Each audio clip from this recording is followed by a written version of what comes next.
Yeah, so it's just 11:15 a.m. on Sunday, February 23rd, 2025. Second video I've just made in the last 10 minutes. I was awoken while lying on my bed trying to sleep this morning by Jasmine Irizarry's ongoing use of an extremely dangerous, harmful, and painful directed energy device that she likes to go to town on when I'm lying on my bed facing the ceiling. And over the last 45 minutes, while I've been lying on my bed just snoozing and trying to rest, it is a Sunday morning, Irizarry started making violent slamming and pounding noises in Unit 76 directly below. As I just mentioned in the video I made 10 minutes ago, Irizarry seems to move around between the adjacent units to this one, particularly when some of those units are vacant and empty. She has been accessing Unit 78 behind my kitchen sink for 2.5 years now, since the Greenville Group have refused to rent it legitimately to anybody since 2022. Then she also seems to be in 76 directly below, making violent slamming and banging noises. Irizarry is a sponsored career criminal who appears to be quite friendly with the owners of this building, the Kritnik family, Alex Kritnik, Victoria Kritnik, Boris Kritnik, and Oleg Alisyev, the property manager. And they've always defended her criminal abilities and praised her hacking skills, claiming that she can get into anything. She is so talented, she can get into anything. She can take care of anything.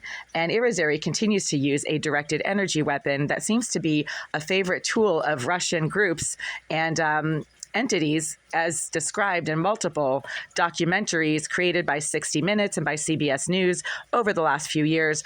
All of the reported uses of directed energy weapons in the United States have been by Russian groups and Russian individuals who claim to be operating on the part of Russian interests.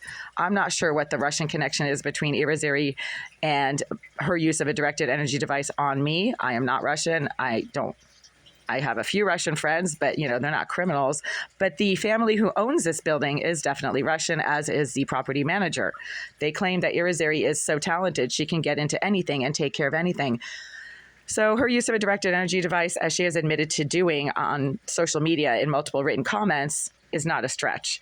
Also, Irizarry appears to be very handy at hacking into the thermostat system for this floor, for this building, and I keep reporting excessive heat in this unit whenever I happen to do certain things in this unit, but not others. One of them is trying to use the bathroom. Do you see what that temperature is right there? 86 degrees. It is 86 degrees right now in this unit at the headboard. Okay, so I'm going to click it again. What is the temperature against this wall? Okay, it's way too hot in here. I can't really see that because my eyes are really bad.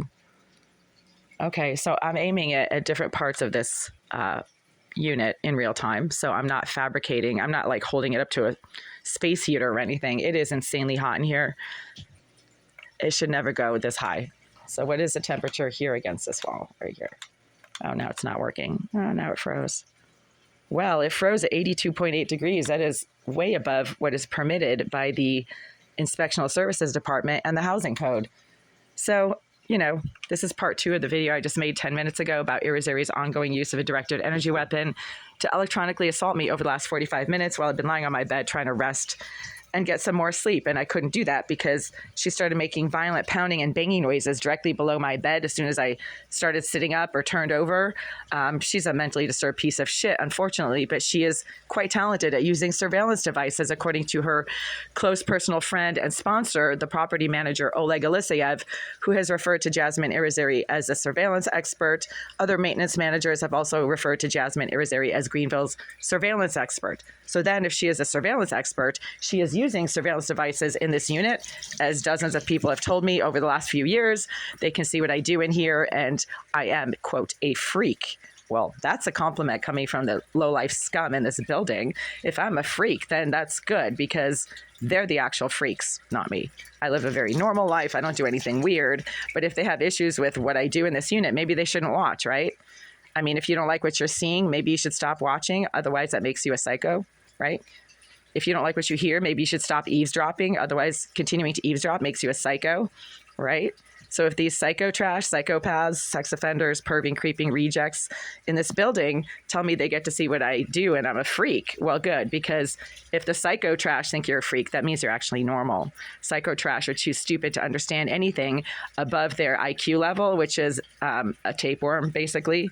That's all they do. They're human parasites. They can't understand anything that isn't a tapeworm kind of leeching activity. They literally attach themselves to other people and try to take anything they can from them. So they can't understand anything above a tapeworm IQ level. And therefore, anybody who's normal is a freak to these pieces of shit. You get what I'm saying? They're so mentally disturbed that anyone who isn't as mentally disturbed as they are is a freak. So that's a good thing. If these pieces of psycho trash call you a freak, it means you're normal, because they are the ones who are completely abnormal and lead very abnormal lives. And you can quantify and verify that by looking up their criminal histories and their DMH records. I have no criminal history, and I certainly have no DMH record. Aside from the couple of years I was doing clinical work at the Shattuck Hospital as a PhD student in clinical psychology, but that's not a record. That is a resume. Big difference.